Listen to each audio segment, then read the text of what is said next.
እርሶ ፕሮግራም ይሰራሉ መንግስት የሚሰሩትን ፕሮግራም ይከታተላል እውነት መሆን አለመሆኑን ያጣራል እርምጃ ይወስዳል አቶ ኃይሉ የደግሩኝ የነበረው እነኚህን ሁለቱን ሰዎች መግደል አለብን አንድ ተረካለ ይሆነ ከጉምሩክ ምናምን ጋር የተያዘ ነገርና በጣም ልብ የሚሰቅል ነገር ነው ራሱ አተራረብ እኔ ያን ጊዜ ከላይ ልክ ቀንበር እንደተደሳደ ተሰማኝ ምክንያቱም እነሱ ገና ፕሮግራሙ ከመጀመሩ በፊት በጥያቄና በስድብ ጀምረውኝ ጋዜጠኝነት ተልኮ በኢትዮጵያ ብዙ ፈተና ያለበት ነው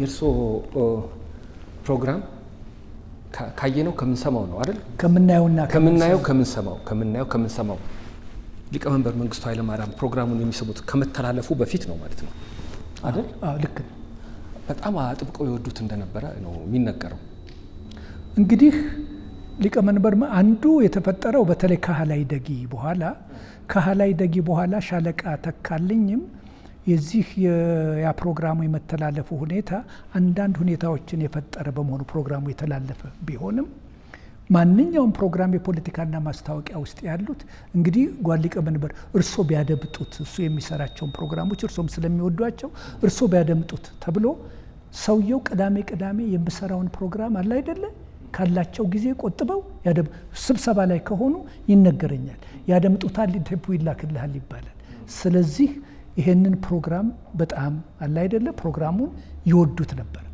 ማለት ነው በዚህ አይነት አቅጣጫ ስለዚህ እኔ አንዱ በእውነት ከሌላው ጋዜጠኛ የተለየው ሆኜ ሳይሆን ከሲአይኤ ፕሮግራም ጀምሮ ከብስራት ወንጌል ወደ ኢትዮጵያ ሬዲዮ ስመጣ ሪሊ የሳቸው ፕሮግራሙን መውደድና እንደገና ደግሞ በህዝብ ዘንድ ይሄ ፕሮግራም እንዲተላለፍ በየጊዜው የሳቸውም ግፊትና አፕሩቫል የነበረበት በመሆኑ አንዱ ፕሮግራሜ እንደወጣ በብዙ አቅጣጫ ሴንሲቲቭም ቢሆን እንዲተላለፍ ጉልበት የሆነው ሰውየው ከመነሻ ጀምሮ ከጀርባ የነበረ ድጋፍ የነበራቸው ስለሆነ ነው ይሄ ለኔ ጥሩ አጋጣሚ ነው ስለዚህ ይሄ ደግሞ አንዳንዶቹ ፕሮግራሞች ላይ መንግስት ውሳኔ የወሰነ በመሆኑና የታየ በመሆኑ ህዝቡም የደገፈውና ፕሮግራሞችን እንደው በአጥጋቢ መንገድ ለመስራት እንዳች ነፃነቱን የሰጠኝ ልቤ ጠንከር ብሎ ለመስራት እንድችል ያገዘኝ ነበር ስለዚህ በእውነት እኔ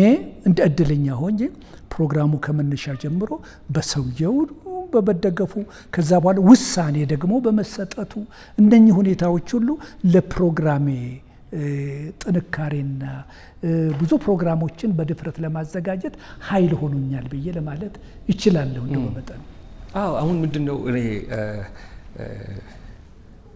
በጣም ስሜት የሰጠኝ አንዱ ዋናው እርሶ ፕሮግራም ይሰራሉ መንግስት የሚሰሩትን ፕሮግራም ይከታተላል እውነት መሆን አለመሆኑን ያጣራል እርምጃ ይወስዳል ሙስና ካለ ሙስናው እንዲወገድ ያደርጋል ይሄ ራሱ ትልቅ መናበብ ነው ለዛም ነው የኮሎኔል መንግስቱ ኃይለማርያም ሌላ ገጽታ ያልኳቸው ይሄ ነገር እውነት ከሆነ እያሉ እንዴት እስከዛሬ ድረስ አንድ ጋዜጠኛ ሄዶ ተመራምሮ መርምሮ እስኪመጣ ድረስ እንጠብቃለን ልክ ያለው ነገር እየተፈጸመ ነው ብለው ብዙ አላግባብ ተበታትነው የነበሩ ነገሮች ሁሉ ወደ አንድ ቋት እንዲሄዱ አድርገዋል ለጋዜጠኛውም ሽልማት ነው አንድ ጋዜጠኛ የአየር ሰዓት ለመሙላት ብሎ አይደለም ፕሮግራም ሊሰራ የሚገባው በተለይ እንደዚህ አይነት ነገሮች ከተፈጸሙ የት ደረሰ ብሎ ከተከታተለ መንግስትም ደግሞ ካያው ለውጥ ይመጣል ማለት ነው አንዳንድ ጊዜ ምን ይሆናል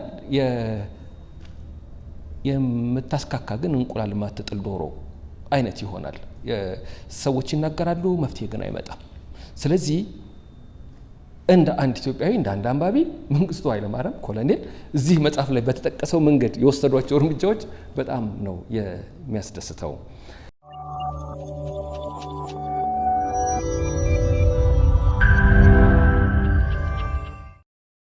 ወደ ታዳሚው ከመሄድ በፊት እኔ የህይወት ታሪክ ሳነብ ዘመኑን ከመመልከት ሰውየውን ከማወቅ የእርሶ ታሪክ አይደለም። በነገራችን ላይ የሀገር ታሪክ ነው፣ የሙያው ታሪክ ነው፣ ያለፉባቸው የሄዱባቸው ከፍታና ዝቅታዎች ታሪክ ነው።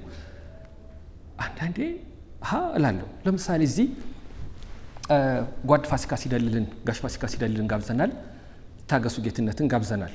ሁለቱን አንድ ላይ የጠራሁት ሁለቱም ስለ መንግስቱ ኃይለማርያም በብዙ ስለነገሩን ነው። የኮሎኔል መንግስቱ ኃይለማርያም ትረካዎች፣ ትዝታዎች ሁለቱንም የገነት አየለንም የታገሱን ስናነብ በመጨረሻው ሰዓት እንዴት ተስፋ ቆርጠው እንዴት ሀዘን ውስጥ ገብተው እንደነበረ ይታያል። እነ ዶክተር ኃይሉ አርአያ መድረክ ላይ ተነስተው የሚናገሩትን እንደውም ባለፈው ምን እያልኩ ነበር፣ በእርግጠኝነት ጓድ መንግስቱ ኃይለማርያም እንደው በህይወቱ የሚጠሉት እስኪ 3 ሰው ተብሎ ወረቀት ቢሰጣቸው መጀመሪያ የሚጽፉት ፕሮፌሰር መስፍን ወልደማርያም ብለው የሚጽፉ ይመስለኛል እላለሁ። ይህን መጽሐፍ ሳነብ ደግሞ አመንኩ። እርስዎ ጓድ ኃይሉ ይመኑ ጎረቤት ነበራችሁ? ጎረቤት ነው። ከዕለታት አንድ ቀን እንግዲህ ከአቶ ኃይሉ ጋራ እንዳልኩት በሳቸው ቤትና ቦሌ በሳቸው ቤትና በእኔ ቤት መካከል አንድ ቤት ነው ያለው።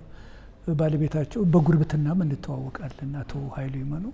ከዚህ በተረፈ እንግዲህ ከአቶ ኃይሉ ይመኑ ጋራ ትልቁ ትውውቄ የመጣው ማስታወቂያ ሚኒስቴርን ለቅቄ እንደገና በሊቀመንበሩ ደብዳቤ ወደ ዘመቻ መምሪያ እንዲሄድና ሚዲያውን ከልማት አኳያ ከሚያስተባብሩት አንዱ ሆኜ ኃላፊነት በተሰጠኝ ጊዜ ያን ጊዜ የዘመቻው መምሪያ ዋና ጸሐፊ ወይም ደግሞ ተቀዳሚ ሚኒስትር ሆነው የሚኒስትሮችን ምክር ቤት ሁሉ የሚሰበስቡት አቶ ኃይሉ ይመኑ ነበሩ።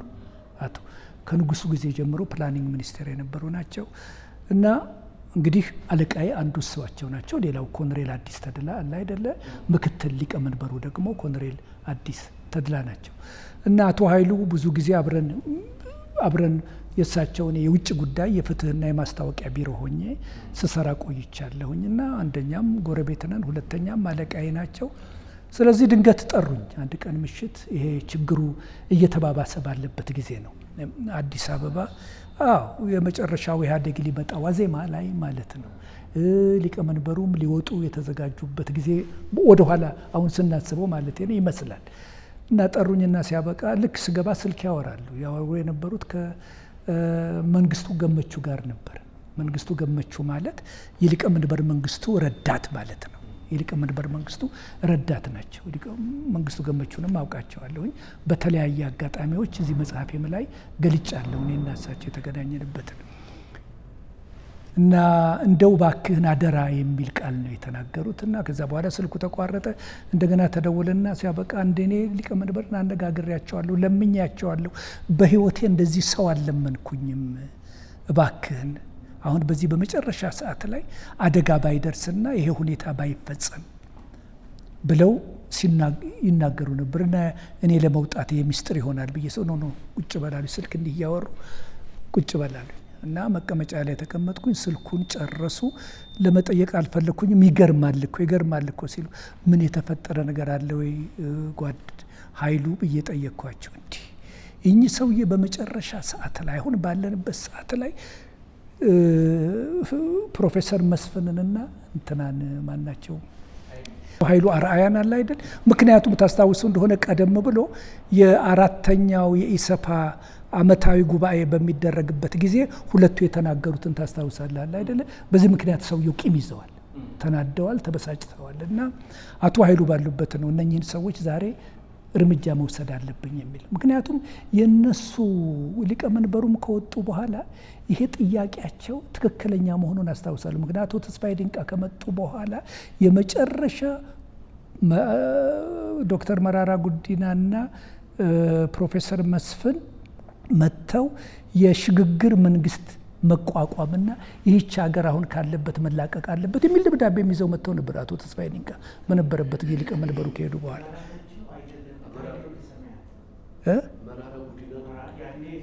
መራራ ማንን ያልኩት ኖ አዲስ አበባ ዩኒቨርሲቲ ከፕሮፌሰር መስፍን ጋራ ወረቀት ይዘው የመጡት ፕሮፌሰር መራራ ናቸው። እኔ ነበርኩ አይደለም እንዴ? እኔ ነበር። ፕሮፌሰር መራራ ናቸው፣ ሁለቱ ናቸው ለአቶ ተስፋዬ ዲንቃ ወረቀት ለመስጠት የመጡት። አቶ ተስፋዬ ዲንቃ ወረቀቱን ሰጡኝና ሲያበቃ እኔ ለጸሐፊያቸው ሰጥቼ ስመለስ አየዋለሁ አሉ። ወደ ሀገርም አልተመለሱ፣ ወደ ቢሮአቸውም አልተመለሱ። በዛው ቀሩ አቶ ተስፋዬ ድንቅ። ኤኒሃው ያን ጊዜም ጥያቄያቸው የነ ፕሮፌሰር መስፍን አለ አይደለ ልክ በፓርላማው ላይ እንደተናገሩት ያገጠጠ ጥያቄ ነው አለ አይደለ። ይህች ሀገር አንድ ለውጥ መምጣት አለበት የሚል ጠንካራ ደብዳቤ ነው ጽፈው የመጡት ለአቶ ተስፋዬ ድንቅ የሰጡት ማለት ነው። ስለዚህ ያንን ነበረ አቶ ኃይሉ ይነግሩኝ የነበረው እነኚህን ሁለቱን ሰዎች መግደል አለብኝ። መንግስቱ ናቸው እንዲመስጓድ እና አቶ ኃይሉ እንግዲህ ይሄ እኮ እንደው በጣም የሚያስጨንቅና ለታሪካችን ምን ታሪክ አለን አለ አይደል? ምን እንደው ዓለም ምን ይለናል? ዓለም ምን ያላለው ነገር አለ?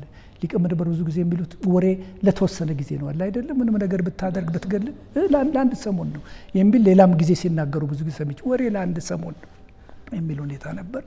ነገር ግን አቶ ኃይሉ እንደፈሩትም ፕሮፌሰር መስፍንም ዶክተር ኃይሉ አርአያም አልተገደሉም። በኋላ በህይወት ኖረዋል። ይሄ ነው። እሺ፣ አመሰግናለሁኝ። አባይ ነበራለሁ። ይህን ነገረ መጽሐፍት ሚዲያ ያየሁት እኔ በዩቲዩብ ነው። መጀመሪያ ላይ ከስር እንዳለ ጌታ መልቲ ሚዲያ የሚላለችው በእሱ ነው ያየሁትኝ። ይህንን ፕሮግራም በማዘጋጀትና እንደዚህ ኢትዮጵያዊ መልክ ያለው ኢትዮጵያዊ አካል ያላቸው ሰዎችን በማቅረብ በጣም ነው የምናመሰግነው። ከዛ ውጭ ዛሬ እዚህ ፕሮግራም ላይ ያመጣኝ ወንደሰን ይባላል። አብሮ አደጌ ነው።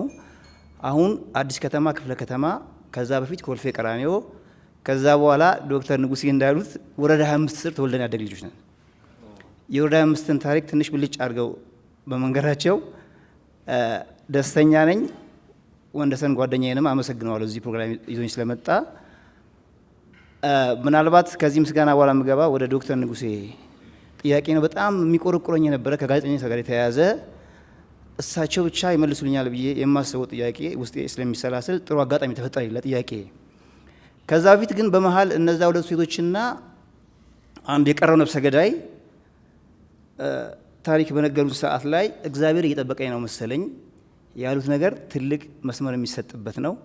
አሁንም እንደዚህ አይነት ሰዎችን እግዚአብሔር ይጠብቅልን፣ እድሜ ይስጥልን፣ እንደነሱ አይነት ሰዎች ተተኪም እንዲያፈራልን እፈልጋለሁ። ከዛ ውጪ መጠየቅ የምፈልገው ምንድን ነው፣ አሁን እኔ በስራዬ ሹፌር ነኝ።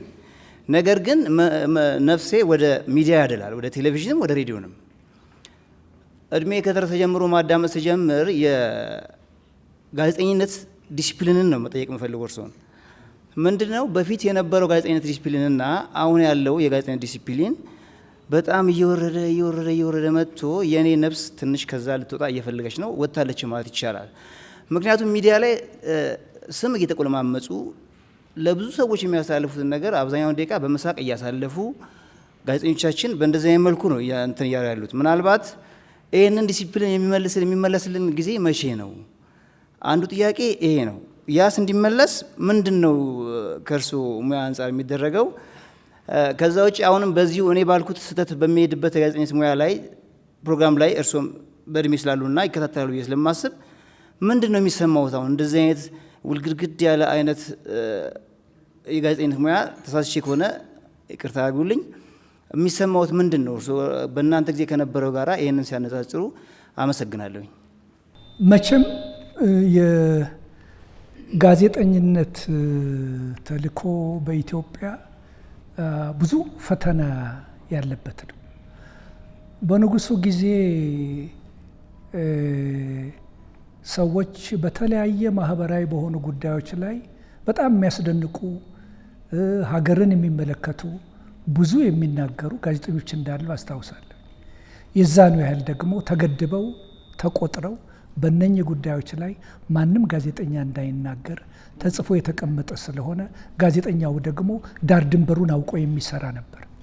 ያም ቢሆን በንጉሱ ጊዜ በእውነቱ ከጋዜጠኞች ስራ አኳያ ሀገርን በተመለከተ መሰረታዊ እውነትን በተመለከተ ንጉሱንና አካባቢያቸውን እስካልነካ ድረስ ብዙ ማህበራዊና ልማትን በተመለከተ ብዙ እንደ እና አሳምነው አይነቶቹ እንደነ ጳውሎስ አይነቶቹ እንደነ ብርሃኑ ዘሪሁን አይነቶቹ እንደነ ማረጉ በዛብህ አይነቶቹ እንደነ አጥናፍ ሰገድ አይነቶቹ እንደነ መርሴ ያዘን አበበ ያን ጊዜ የነበረው አስታውሳለሁ። አዲስ ዘመን በጣም እንዴት አይነት ጸሐፊ የሆኑ ቅዳሜ ላይ የሚጽፏቸው ነገሮች በጣም ለሀገር ልብ ላላቸው ሁሉ በጣም የሚቆጠቁጥና ብዙ ነገሮችን የሚያሳይ ስለሆነ በእውነት ለእነሱ አድናቆታለኝ። ያን ጊዜ ሲጽፉ በነበረበት ድፍረትና ሁኔታ ዛሬ መናገር የማይቻልበት አንዳንድ ሁኔታዎች አሉ። በእውነት ያን ጊዜ ለጋዜጠኛው አንዱ ትልቁ ፈተናው እዚህ ሀገር ምንድን ነው? ግልጽ የሆነ አሁን እንግሊዝ ሀገር ከጋዜጠኝነትና ከአንዳንድ ሁኔታዎች አኳያ ታውቆ ህጉ አምቢጊዊቲ እንዲኖረው አለ አይደለ? ግልጽ እንዳይሆን ይደረጋል። ግልጽ እንዳይሆን የሚደረገው ለምንድን ነው? መንግስት በፈለገው አቅጣጫ ለመሄድ እንዲችል ይረዳዋል በሚል ነው። ነው ግልጽ ያለ ቁርጥ ያለ ከሆነ ነው መንግስትንም ትከሳለ። ግን ግልጽ ያለ ካልሆነ አምቢጊዊቲ ወይም ደግሞ ትንሽ ብዥታ ያለበት ከሆነ መንግስት ሊጠቀምበት የሚችል ህግ ሊሆን ይችላል ማለት ነው። እና ይህንን ከሀገራችን ሁኔታ ጋር ማነጻጸሪ ሳይሆን አንዱ በዚህ አቅጣጫ ጋዜጠኛው በእውነት የልቡ ያለውን አውጥቶ ለመናገር የሚያስችለው እድል ያገኘበት በጣም የተወሰነ ጊዜ ነው። በደርግም ጊዜ መጀመሪያ ላይ በጣም ሁሉ ነገር በእውነት እኮ ደርግ ስልጣን ላይ ከመያዙ በፊት በነኛ ደርግ ሰኔ 21 ዕለት ደርግ ስልጣን የያዘበት ከዛ በፊት የነበረው የሚዲያ ሁኔታ አሰራሩ አዲስ ዘመን ያን ጊዜ 10 ብር ይሸጥ በነበረበት ጊዜ እኮ የነበረው ግልጽነት ደርግን አደፋፍሮ ስልጣን እንዲይዝ ያደረገው የጋዜጠኞቹ ነጻነት እኮ ነው። በዛ መካከል ታስታውሱ እንደሆነ ሰዓሊ እሸቱ ይህንን የምታስታውስ ይመስለኛል። በዚያ ጊዜ በጋዜጣ ላይ ያልተጻፈ ተደብቆ የቀረ አንድም ነገር አልነበረም። ያ ነው ለደርግ ትልቅ ጉልበት። ለካ ይሄም አለ። ድሮ በስልጣን ላይ ያሉትን እያንዳንዱን ሰዎች እንደ እግዚአብሔር የሚፈሩ እንደ ታቦት የሚፈሩትን ሁሉ ጋዜጠኞቻችን አዲስ ዘመንና የዛሬቱ ኢትዮጵያ ስም እየጠቀሱ የነበሩትን ደጃዝማቾች ከንጉሱ ጭምር ያልጻፉት ታሪክ ምንም አልነበረም። ስለዚህ ይህ ሀገር እርቃኑን እንደሆነ ደርግ በግልጽ ያየበት ጊዜ ከዛ ጊዜ ጀምሮ ነው። ስለዚህ ትልቅ ስራ የተሰራበት ጊዜ ነው። እነ ብርሃኑ ዘሪሁን አዘጋጅ በነበሩበት ጊዜ ከብርሃኑ ዘሪሁንም ጋር የጋዜጠኞች ማህበር ሆነን አብረን እሱ ባልሆነ መንገድ የፖለቲካ ሁኔታ ተፈርጆ በሚታሰርበት ጊዜ የእሱን ቦታ ወስጄ ሰብሳቢ የነበርኩኝም እኔ ነኝ። ብርሃኑ ዘሪሁን እንዴት አይነት ጸሐፊ ነው የሚጽፍ ነው። እና በጣም በደርግ ላይ እንኳን የሚጽፋቸው ነገሮች ሁሉ በጣም እንደዚህ አይነትም ሀገር ወዳድ የሆኑ ለመስዋዕትነት የቆረጡም ጋዜጠኞች ነበሩ። ከዛ በኋላ ከደርግ ጊዜ የመጣ ከሆነ ርዕዮተ ዓለም የሚለው ያን ጊዜ የንጉሱ ነበረው ብዙ የርዕዮተ ዓለም ሁኔታ መጣ። ከዛ በኋላ ጋዜጠኞች ታማኝነቱ ለርዕዮተ ዓለሙ ነው የሚል ሁኔታ ተፈጠረ። ጨርሰው በጋዜጠኞች መካከል ኢትዮጵያ ሬዲዮ በነበርኩበት ጊዜ ጋዜጠኛው ራሱ በ3 ቦታ የተከፈለ ነበር። ኢህአፓ ነበረ፣ በጣም ጥቂቶች ናቸው። የመኢሶንን ሀሳብ የሚደግፉ የመኢሶኖች አሉ። እንደገና ደግሞ ወዝ ሊግ አለ። በኋላ ደግሞ ሰደድ በሚመጣበት ጊዜ ከዚህ ወጥተው ደግሞ እዛ ውስጥ የገቡ ብዙ ሰዎች ነበሩ፣ በዚህ አቅጣጫ ማለት ነው። ስለዚህ የተከፋፈለ ነው። ራሱ ርዕዮተ ዓለሙ የጋዜጠኛውን ስነ ልቦና ተጽዕኖ በማድረግ የከፋፈልበት ስለሆነ ሪሊ በአንድ ሀሳብ ላይ በሀገር ጉዳይ ላይ ሆኖ ይህን ነገር እሰራለሁ ብሎ የሚያስብበት አልነበርም። አንድ ነገር የቀረው በደርግ ጊዜ ምንድን ነው? ጋዜጠኛው የሀገሩ ጉዳይ ላይ ጥያቄ የነበረ አለመሆኑ ነው። አሁን እንዳለው መከፋፈል የተለያዩ ሁኔታዎች እንደምታየው ያን ጊዜ በእውነት ጋዜጠኛው እስከ ጦር ግንባር ድረስ ሀገር አለ ብሎ የሚዋጋ ነው። በሶማሌ ጦርነት ጊዜ ሁላችንም የተሳተፍና ጋዜጠኛው በአንድ ልብና በአንድ ሀሳብ የእናት ሀገር ጥሪ ብሎ የሚረባረብ ነው። ምንም የርዕዮተ ዓለምና የተለየ ፖለቲካ ሀሳብ በመካከሉ የሚገባበት አልነበረም። ግን እንደዚህ አይነት ኢንቨስቲጌቲቭ የሆነ ሪፖርቲንግ ለመስራት ግን መንግስት ብዙ ጊዜ በጣም የሳሳ ልብ ያለው ስለሆነ በእውነት እስካሁን ድረስ አመቺ የሆነ ነገር አትመለከትም። አንዳንድ ኢንቨስቲጌቲቭ ሪፖርቲንግ ዛሬ ብትመለከት በጣም የሳሱ ነገሮች እንጂ መሰረታዊ የሆኑ የሀገራችን ጉዳዮች ምንድናቸው፣ ኢንቨስቲጌት አድርገን ይህንን ህዝብና ሀገር አንድ ለማድረግ የሚያስችሉ አንኳር ጉዳዮች ምንድናቸው ላይ በሚለው ላይ የሚሰሩ አይደሉም። አለ አይደለ? አንድ ቦታ ድልድይ ተሰብሯል ወይም አንድ ቦታ እንደዚህ ሆኗል በሚለው ላይ የሚሰሩ ነገሮች ችግር አይፈጥሩም። እነኚህ ነገሮች ግን ከዚህ በተረፈ ትልቅ አሳዎች እንደምንለው አለ አይደለ? ትልልቅ በሆኑ ጉዳዮች ላይ ድፍረት አግኝቶ ለመስራት ደግሞ ሰው ራሱን መጠበቅ አለበት፣ ቤተሰቡን መጠበቅ አለበት። ምክንያቱም እያወቅከው ሄደህ ከግንብ ጋር አትጋጭም አለ አይደለ? ነገሮችን ሁሉ በጥንቃቄ ማየት አለበት። እኔ በማንም ጋዜጣ ላይ ልፈርድ አልችልም። ሁኔታው ይህንን አስገድዶ ሰዎች እያወቁ ራሳቸውን ለአደጋ ለምን ይዳረጋሉ የሚል አስተሳሰብ ግን ይህንን ደግሞ አልፈው መስዋዕትነት ለመክፈል ደግሞ የተዘጋጁ ጋዜጠኞች አሉ። እነኚህ ሊደነቁ ይገባል። ግን አስቸጋሪ ነው።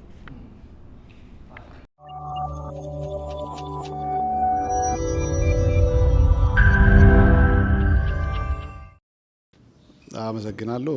ጋሽ ንጉሴ እንደዚህ ፊት ለፊት ሲናገር ስላየሁት በጣም ደስ ብሎኛል እና አሁን ሲናገር ወደ ኋላ ወደ ልጅነቴ ነው የመለሰኝ። በጣም ልጅ ሆኜ ነበር ከምናየውና ከምንሰማውን የሚለውን ፕሮግራም ሰማ የነበረው። እንደዚህ ቤታችን ግድግዳ ላይ ሬዲዮ የሚቀመጥበት ነገር ተሰርቶ በጭቃ ሬዲዮን አባታችን እዛ ላይ ነው የሚያደርገውና ምሰማውና አሮን ለምን እንደሆነ አላውቅም። አሁን ጭንቅላቴ ውስጥ ተሰንቅሮ የቀረ አንድ ትረካለ የሆነ ከጉምሩክ ምናምን ጋር የተያዘ ነገርና በጣም ልብ የሚሰቅል ነገር ነው ራሱ አተራረኩ በዛን ወቅት ሲተር። አሁን ይሄ ድምጽ ወደዛ ነው የወሰደኝ እና የሆነ ነገር ደብቆ ማስገባት ምናምን ነው እና ፋይናሊ ሪቪል የተደረገበት መንገድ የሲጋራው ፓኮ ሲከፈት ከሲጋራው መጨረሻ ላይ እንዲህ ተቀምጦ ተገኘ የሚል ነገር በጣም አሁን ሁሌ ንጉሴ ተፈራ ሲባል በቃ ካድኩ በኋላ በጣም ማየት የምፈልገው ሰው ነበር እንደዚህ ኢን ፐርሰን። ዛሬ በጣም ደስ ብሎኝ አሁን ወደ መጨረሻ ላይ አክቹአሊ ነካክቶት ነበርና ትንሽ ኢምፕሬሽኑ እንዲነግረኝ ፈልገው አሁን ያሉት ኢንቨስቲጌቲቭ ጆርናሊዝም ወይም ሪፖርቲንጎች ሞር ኦፍ ሃርድ ቶክ ይሆኑብኛል። ኢንቨስቲጌት ሲደረግ ሲስተሙን የሚነካ መሆን አለበት። ሲስተሙን ሄዶ አድሬስ ካላደረገ ልክ አይሆንም እና ምን ይሆናል? ሃርድ ቶክ ነገር ይሆንና የሆነን ሰው የጦስ ዶሮ ማድረግ ይሆናል። የሆነ ሰው ላይ በቃ ሳምበዲ ፒክ ይደረጋል። ያ ነገር ግን እዛው ሲስተም ውስጥ አለ። የሆነ ሰው ይቀየርና ይቀጥላል እና እንደዚህ አሁን ያሉትን ኢንቨስቲጌቲቭ ሪፖርቲንጎች ወይ ኢንቨስቲጌቲቭ ጆርናሊዝም የሚባሉትን ነገሮች እዛ ላይ ሪፍሌክት ቢያደርግ ሞር ብዬ ነው እሷን ነው ማወቅ ይፈልጋል። አመሰግናለሁ። ጥሩ አልቅበት ምን እንዳስታወሰኝ ታውቃለህ? በኢህአዴግ ዘመን አንድ ከፍተኛ የኢህአዴግ ሹም የአዲስ አበባ ከንቲባ ነበሩ። ከዚያ በኋላ በሙስና በምን በብቃት ማነስ ተብሎ ተገመገቡና የኦሮሚያ ክልል ፕሬዝዳንት ሆኑ።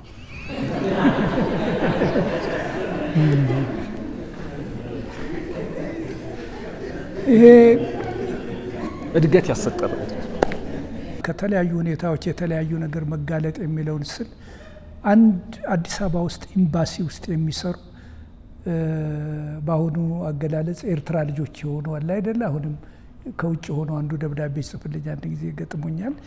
ኤምባሲ ውስጥ የሚሰሩ ሰዎች አንድ ጊዜ ቢሮ ይመጣሉ።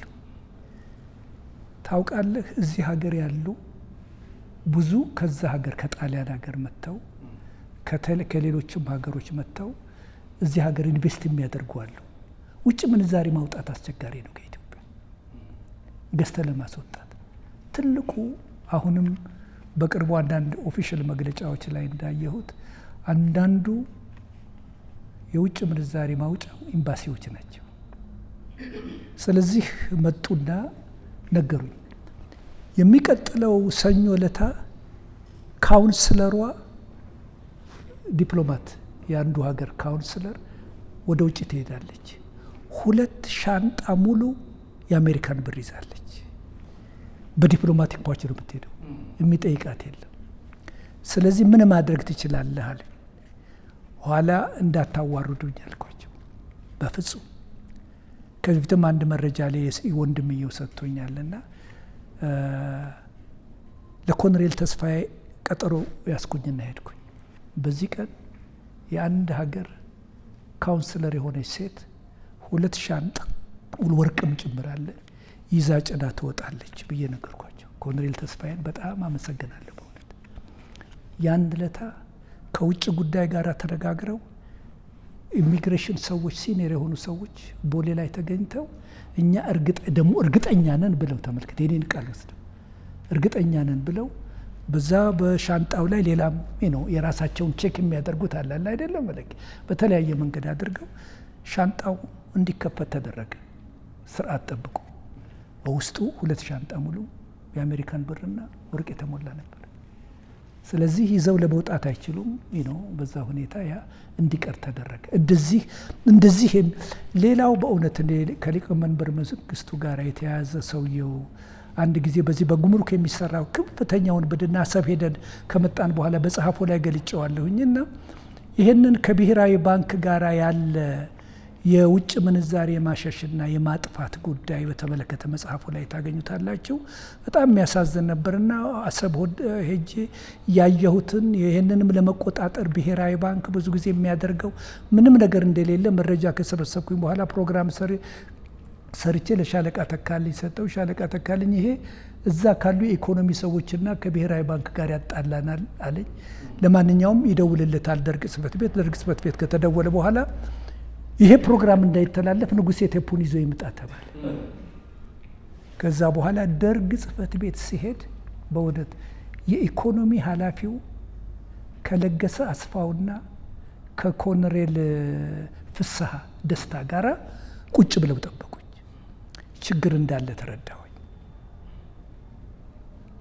ምክንያቱም ብዙ ጊዜ ከኢኮኖሚ እንትኑ ጋር ተጋጭተናል። ከደርግ ብዙ ጊዜ ፕሮግራሞች እሱን እያለፈ ሊቀመንበሩ ጋር እየደረሰ የተላለፈ ስለሆነ ስለዚህ አንድ ችግር እንዳለ ለገሰ አስፋው በጣም ኃይለኛና ኖቶሪየስ የድርጅት ጉዳይ ብዙዎቻችሁ ብታውቁት ስለነበረ ከደርግ አባላት ሁሉ የሚፈራው እሱ ነው አለ አይደለ እርምጃ በመውሰድ ሻለቃ ፍስሐ ሞደስት የሆነ ሰው ነው አውቀዋለሁኝ አለ አይደለ በጣም አምብል የሆነ ሰው ነው እሱም ነበረ ቴፑን ልክ ቴፑን ገና ልጅ አንተ ሁል ጊዜ እንደው ሀገርን የሚያንቋሽሽና ስም የሚያጠፋ ጉድ እየሰበሰብክ ለምንድን ነው የእኛን የመንግስታችንን ታሪክ የምታበላሸው ሲል መጀመሪያ ገና ቴፑ ከመሰማቱ በፊት አለ።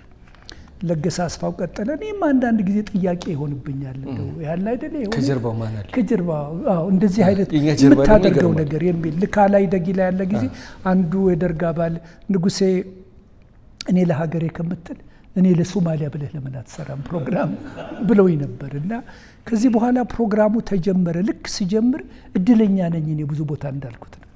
ልክ ሲጀምር አስታውሳለሁ ሊቀመንበር መንግስቱ እረፍት ይወጣል አዳር ከቢሯቸው ወጥተው ውጭ ነው ሲጃራ የሚያጨሱት እንዳየሁት እና ሲጃራቸውን ቡልቅ እያደረጉ እንዲህኛ ቁጭ ብለን ቴፑን ስናድምጥ ገና ልክ እንደጀመር ነው በሩን በርገድ አድርገው ገቡ ሁላችን።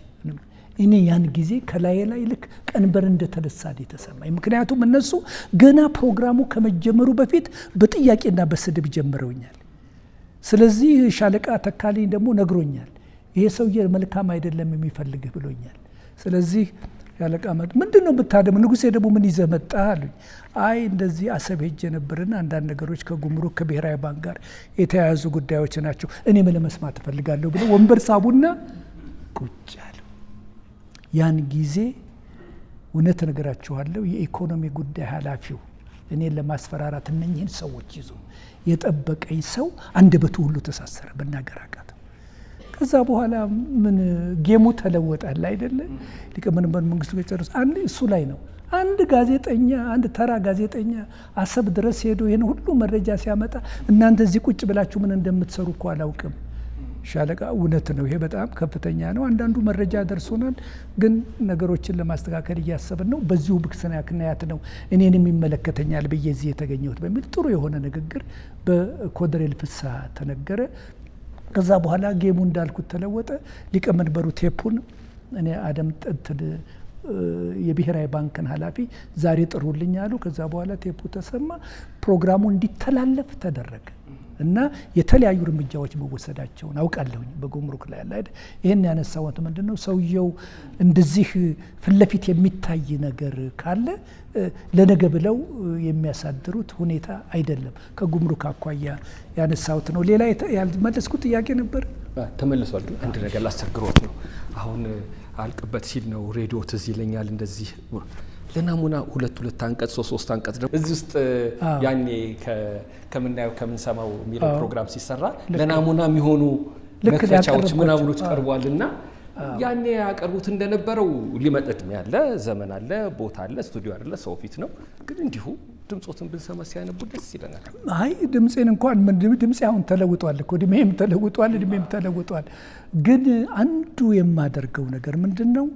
በሌላም ቦታ ላይ እንደገለጽኩት ይህንን ኢንቨስቲጌቲቭ ሪፖርቲንግ ማንኛውንም ስራ ስሰራ ጽሁፍ ስጽፍ ትልቁ ነገር የሚያስጨንቀኝ ምንድን ነው? የመጀመሪያዎቹ 5 ደቂቃዎች ናቸው። የመጀመሪያዎቹ 5-10 ደቂቃዎች ላይ ሰዎችን ጆሮአቸውንና አእምሯቸውን ከያዝህ 30 ደቂቃ ቁጭ ብለው ያደምጠዋል። ታሪክ እፈልጋለሁ ለመነሻ የሚሆን እንደው ቆንጥጦ የሚይዝ ከዛ በኋላ በዚህ ላይ ያተኮረውን ነው ታሪክ ዛሬ ለእናንተ ይዤ የማቀርበው በሚል አቀርበዋለሁ። ስለዚህ አብዛኛው ህዝብ ያንን የመጀመሪያውን የመግቢያ የ3-4 ደቂቃ መግቢያ ከሰማ በኋላ ቁጭ ብሎ እስከ መጨረሻው ድረስ እንደሚያደምጥ አውቃል። በእንደዚህ አይነት ነው። አንዱ ሌላው በእውነት ይህን ፕሮግራም እንዲወደድ ያደረገው መረጃ ነው። አንደኛ የሚሰጡኝ መረጃ፣ ሁለተኛ በተፈጥሮ 9 መረጃ አግኝቼ 10ኛ መረጃ አለ ቢሉኝ ያንን 10ኛ ፕሮግራም ካላገኘሁ መረጃ ካላገኘሁ የተጠናከረ አፍህን ሞልተህ ልትናገርበት የሚችል ተርፎ የሚፈፍስ መረጃ ጠላቶች ብዙ ናቸው የሚነሱት። በተወሰነ መረጃ ብቻ ሳይሆን ከዛ የሚተርፍ መረጃ መሆን አለበት እና በዚህ አቅጣጫ ብዙ ሰው ፕሮግራሙን የሚወደው አንዱ የመረጃው ጥልቀትና ስፋት ይመስለኛል። እና በዚህ ሁኔታ እኔም ኃይል በተሞላ ሁኔታ መልክ ባለ ሁኔታ አቀራረብ መቼም አንድ ጉዳይ በጆርናሊዝም 3 ነገር የምንለው ነገር አለ። አንዱ ጉዳዩን በደንብ ማወቅ የምንለው አለ። ሁለተኛ የምታቀርብላቸውን ኦዲየንስ ማወቅ፣ ሶስተኛው እንዴት አድርገህ እንደምታቀርብ ማወቅ አለ አይደለ? ራሱ አሳምረህ ይሄ እንዴት አድርገህ ጉዳዩን ታቀው ይሆናል፣ አቀራረቡን ግን አታቀው። ይሄ ነው የብዙ ጋዜጠኞች ችግር። ምንድን ነው? ብዙ ወርቅ የሆነ መረጃ ይይዛሉ፣ ነገር ግን አቀራረቡ ላይ ደካማ ናቸው። አንዳንድ ሰዎች ደግሞ ደካማ መረጃ ይዙና አቀራረቡ ላይ በጣም ውሸት የሆነውን ነገር ከእውነት አስበልጠው ሲያጮሁት ታያለ። አቀራረብ ኢትማተርስ። ስለዚህ እኔ አንዱ የሚያስጨንቀኝ ነገር ምንድን ነው? መረጃውን ከማጠናከሩ በፊት እንዴት አድርጌ ነው የአድማጮችን ጆሮ መሳብ የሚችለው? በምን አይነት መንገድ? ይሄንን ሳስብ አንዳንድ ጊዜ የዛችን የ1 እና የ2 ደቂቃ 1 ቀንና 2 ቀን ይወስድብኛል። ያንን ከያዝኩ በኋላ ሌላው ይፈስልኛል። ሌላውን ለመጻፍ ትችላለህና የጋዜጠኝነት ኢንቨስቲጌቲቭ ጆርናሊዝም አንዱ አካሄዱ ይሄ ነው ማለት ነው። በጣም ጥሩ። ዶክተር ንጉሴ ተፈራ በምርመራ ጋዜጠኝነት ይታወቃሉ። በሙስና ተፈጽሞ ስለነበሩ ብዙ ጉዳዮች እንዲጋለጥ አድርገዋል። መንግስትም እርምጃ ወስዷል። በድርጅቶች፣ በግለሰቦች፣ በተለያዩ አካላት። በጣም ጥሩ ነገር ነው። እኔ አሁን የኔ ጥያቄ ጋዜጠኛው ራሱ ስለሚፈጽመው ሙስና ነው። መንግስት ደሞዝ እየከፈለ ለዘገባ የተጠራ ጋዜጠኛ አበል ስጡኝ ማለት ከስነ ምግባር አንጻር እንዴት ይታያል? ይሄ እንግዲህ በጥልቀት መረጃዎችን ይዞ መሰብሰብ ያስፈልጋል። ግን አንተ ያልከውን እውነት እኔ ማረጋግጣለሁ በብዙ ቦታ። ምክንያቱም ዓለም አቀፍ ድርጅትም ውስጥ በኃላፊነት ሰርቼ አይቼው ከብዙ ጋዜጠኞች ጋር፣ ሁሉም ጋዜጠኞች ለማለት አትችልም። አንዳንድ ጋዜጠኞች አበል ካልተከፈላቸው በስተቀረ አይመጡም። እንዲያውም ሁሉንም ነገር ችለን ማንኛውንም ወጪ ተጨማሪ ገንዘብም እንድንሰጣቸው የሚፈልጉ አንዳንድ ጋዜጠኞች አሉ። ይሄ አየህ ድህነቱ ይሁን የስነ ልቦና ቀውሱ ይሁን ምን እንደሆነ አይገባኝም አለ አይደለ ወይ ገንዘብ ፍቅር ይሁን ግን ይሄ ያልከው ሁኔታ ነው። ይህ ነው በደርግ ጊዜ በነበርንበት ጊዜ አንዳንድ የሶሻሊስት ሀገሮች ጥሩ የሆነ የሀገራቸው ታሪክ እንዲጻፍላቸው ቮድካና ኮኛክ እየያዙ በየጋዜጠኛው ቢሮ እንደሚመጡ አውቃለሁ። እኔ በህይወቴ አልኮልም ጠጥቼ አላቅም፣ ግን ይዘው እኔም ቢሮ ይዘው ይመጣዋለሁ እንድጽፍላቸው አለ አይደል? በኋላ ስለምን እንደተፈለገ ይነገራል። ከዛ ከተቀመጠ በኋላ እንደዚህ የሚያደርጉ አለ አይደል? ጋዜጠኛውን አለ አይደል? ወደዚህ ሁኔታ ላይ። ስለዚህ እነኛ ሰዎች እዛ ቢሮ ከመጡ በኋላ በሬዲዮም ሆነ በሚዲያ ላይ አንዳንድ ነገር ፈንጠቅ ብለው የምታያለ። አንዳንድ ደካማ የሆኑ ጋዜጠኞችን በመካከላችን ሊያጋጥም ይችላል አለ አይደለ? ይህ ነው አንዳንድ ስራቸው ደካማ የሆነ እኔም ገልጫለሁ እኮ እኔም ገልጫለሁኝ እና በሚቻል መጠን ኢሜጃቸው ታሪካቸው ከወጣ በኋላ ጓደኞቻቸውን ማስታወቂያ ሚኒስቴር ይፈልጉና ከአንድ ቦታ ጥሩ የሆነ ዘገባና ሪፖርት እንዲጻፍላቸው ያደርጋሉ። ያ ድርጅት ከተጋለጠ ከሳምንትና ከ10 ቀን በኋላ አንዱ ደግሞ እንደዚህ አይነት ድርጅት በኢትዮጵያ ውስጥ የለም ብሎ ዜና ጽፎ እዛው አጠገብ ያለ ሰው ማለት እዛ አጠገብ ያለ ሰው እነኛ ሰዎች እነማን እንደሆኑ እንዳውቃቸዋለን። አንዳንዶቹ በእንደዚህ አይነቱ ለውጪ ተቀጥረው የሚጽፉ እዛው ውስጥ ያሉ ጋዜጠኞች እንዳሉ እኔ ያውቅ ነበር አላይ በተለያየ መንገድ። ግን እነኚህ በጣም ጥቂት ሰዎች ናቸው እንጂ ሁሉም አይደሉም። አበል የሚጠይቁም ሁሉም አይደሉም። ነገር ግን አሉ እንደዚህ አይነት በእውነት ደካማ የሆነ ሀሳብ ያላቸው ልክድ አልችልም ማለት ነው። አንድ ጥያቄ ግን አሁን ጋዜጠኝነት ላይ ነው ያተኮር ነው ለምን የሚል ቅር ያለኝን ነገር ነው የምገልጽልዎ። አሁን ብርሃን ባንክ መስራች ነው እርሶ። እዚህ መጽሐፍ ላይም እንደተገለጸው በሃይማኖት ላይም ከፍተኛ የሆነ አስተዋጽኦ አድርገዋል። የተዘጉ አብያተ ክርስቲያናት እንዲከፈቱ አድርገዋል። በጋዜጠኝነት የሚያበረክቱ አስተዋጽኦ ተገልጿል። ፖፑሌሽን ሚዲያ ሴንተርም እንደዚሁ። ብርሃን ባንክ መጀመሪያ ሌላ ነበር ስሙ፣ ኋላ ብርሃን ይሁን ተባለ። መካነ ኢየሱስ ነው የተገናኛችሁት። የተሰባሰባችሁ ሰዎች የፕሮቴስታንት እምነት ተከታዮች ናቸው። በጣም ያስተባብሩ የነበሩ ሰዎች። ይሄ ነገር ልክ ነው ወይ? በአንድ ሃይማኖት ጥላ ስር ተጠልሎ ትምህርት ቤት መመስረት፣ ባንክ መክፈት በጣም ነው አደጋው የሚታየኝና እርስዎ እንዴት ቢረዱት ነው? ክብር ስላለኝ ነው። ለምን አንዳንድ ባንኮች ሲሄድ የሃይማኖታቸውን መዝሙር ነው የሚከፍቱት። እኔ ተገልጋይ ነኝ። ንጹህ መሆን አለባቸው። ከዘረኝነቱ አይብስም ወይ? ጥሩ ጥያቄ ነው። ነገር ግን እንዳልከው የብርሃን ባንክ የተጀመረው እኔ ቢሮ ነው። አቶ ሚሊዮን የሚባል ቀይ መስቀል የሚሰራ ለሀገር በጣም የሚያስብ ተቆርቋሪ የሆነ አሁን የግል ባንኮች ማቋቋም ተፈቅዷል። ስለዚህ በዚህ አቅጣጫ ለሰዎች ሊረዳ የሚችል ድሆችን ሊያግዝ የሚችል ሁሉ ትርፍ ለማግኘት ነው የሚሄደው። ድሆችን ለማገዝ የሚችል ባንክ ማቋቋም አንችልም ወይ የሚል ሀሳብ ይዞ ወረቀት ጽፎ ወደ ቢሮ ነው የመጣው። መጽሐፉ ላይ ገልጬዋለሁኝ። ብርሃን ባንክም በጻፈውና በ10ኛው ዓመቱ ባከበረው መጽሔት ላይ ይህንን ታሪክ ጽፎታል። ከዛ በኋላ እዛ ባንክ የገቡ ሁለቱ በእውነት የፕሮቴስታንትም እምነት ተከታዮች አይደሉም። የሕግ አማካሪና የተለያዩ ባንኮች ሲቋቋሙ በአማካሪነት ያሉ ሁለት ሰዎችም እዛ ውስጥ ገብተዋል። ሌሎችም ሰዎች እዛ ያሉት በእውነት ከሃይማኖታቸው ሳይሆን አንዱ የወርልድ ቪዥን የኢትዮጵያ ወርልድ ቪዥን በጣም የታወቀ ሃርቫርድ የተማረ አሁን በህይወት የለም የታወቀ ሰው ነው። አቶ ሰለሞን ሉሉ ነው። ብርሃኑ እሱ ነበር አንድ ኢንጂነር ተካ የሚባል ነበር። በጣም ጎበዝ የሆነ ሰው ነው። ሌላው በእውነት ከገንዘብ አኳያ እነኚህ ሰዎች አንዳንዶቹ እውነት ምንም የሚካድ ነገር የለው። አንዳንዶቹ በቤተ ክርስቲያንም የተለያየ ዲኖሚኔሽን ይሁኑ እንጂ አንዱ መካነ ኢየሱስ አንዱ ቃለ ሕይወት ይሁኑ እንጂ እዛው 3-4 ሰዎች የሉም ብዬ ይህን እንዲናይ አላደርግም። ግን እነሱ ብቻ አይደሉም። ሌሎች 3-4 ሰዎች ደግሞ ተጨማሪ ሰዎች ነበሩ። ግን እነኚህ ሰዎች በሙሉ ከባንክ ጋራ ባላቸው ግንኙነት በቅርብ ስለምናውቃቸው በፋይናንስ ሁኔታ አሁን አንዱ ከዛ ውስጥ ከመረጥናቸው ትልቅ ሪል ስቴት እና በባንክ ጉዳይ ላይ ከፍተኛ ስማቸውን ለመጥራት አልፈልግም እና ያሉ ሰው ናቸው። ከበደ ያውቃቸው ሊሆን ይችላል። ከዛ አንዱ ደግሞ አዲስ አበባ ውስጥ ትልቅ በዚህ በቢዝነሱ ዓለም ብዙ ህንፃ ያላቸውና የምናውቃቸው ከመካዱ ስባ አካባቢ በጣም ቢዝነስና በባንክ ሁኔታ ተመክሮ ያላቸው ሰዎች ናቸው። ስለዚህ እነኚህ ሰዎች በምንመርጥበትና በምናሰባስብበት ጊዜ ሪሊ ከሙያቸው ከችሎታቸው በኋላ ይህ ነው ባንክ በመንግስት ህግ እንጂ የሚረዳ ድሆችን ለመርዳት እንደፈለግነው ገንዘብ ዳሽ አውት እያደረግን የምናደርግ አለመሆኑን በኋላ ተገነዘብን። ግን ባንኩን በመጨረሻ ላይ ያንን ባንክ ስናቋቁም የማቋቋሚያ አቋቋመነው ሰዎች አለን። አንዳችንም አሁን ባንክ በምታቋቁምበት ጊዜ ያቋቋሙ ሰዎች ባንኩ ሲመሰረት የሚሰጣቸው ብዙ ገንዘብ አለ፣ እስከ ሚሊዮን የሚቆጠር አንዳችንም 5 ሳንቲም አልወሰድንም። ሁላችንም ይሄንን ለበጎ አድራጎት ብለን እንዲቋቋም ለሀገር እንዲጠቅም ብለን ያቋቋም ነው። ስለዚህ ገንዘብ አንወስድም ብለን ሁላችንም በዚሁ ተስማማን። ማንም ሰው ኢትዮጵያ ውስጥ የመጀመሪያው ባንክ ሊሆን ይችላል። ባንኩን አቋቁመው እዚህ ደረጃ ላይ ያደረሱ ሰዎች ላቋቋሙበት የተከፈላቸው ነገር የወሰዱት 5 ሳንቲም የለም።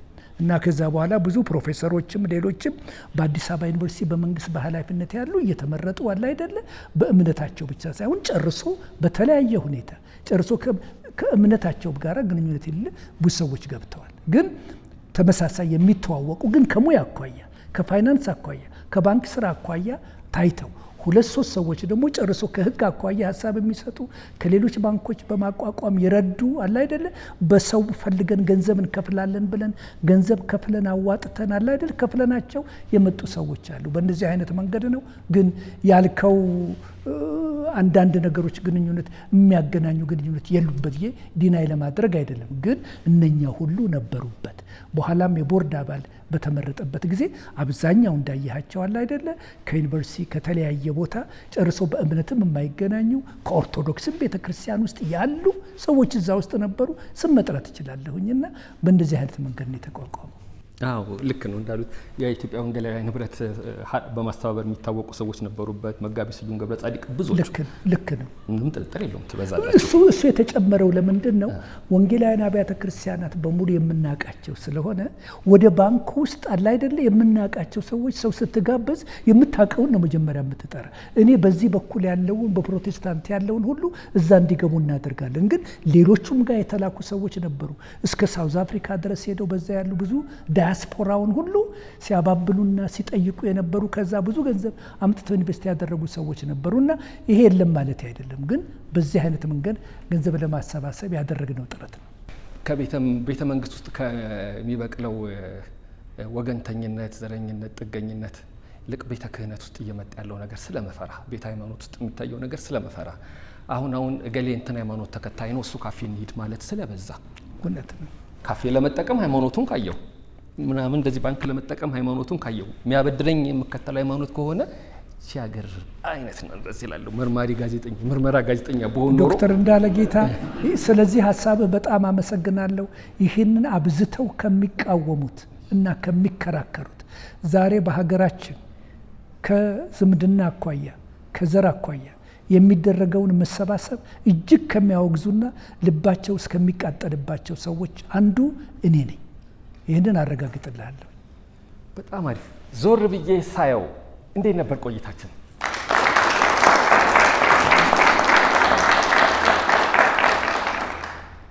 ዶክተር ንጉሴ እንኳን ተገናኘን። መጽሐፉ ብዙ ነው። ሌላ ቀን ደግሞ ፖፑሌሽን ሚዲያ ሴንተር ላይ የነበሩት ዶክተር ንጉሴ ተፈራን እናወራቸዋለን። አልቅም በጣም ያጫውታል። አንብቡት። እጅግ በጣም ነው የምትወዱት። እንኳን መጡልን፣ እንኳን ተጨዋወትን። ስለ ጋዜጠኛነትና ጋዜጠኛ የተነጋገርነው በብዙ ጠቀሜታ ይዞ ሊመጣ እንደሚችል እምነት አለኝ። እጅግ በጣም እናመሰግናለን። በጣም አመሰግናለሁ። እግዚአብሔር ይስጥ።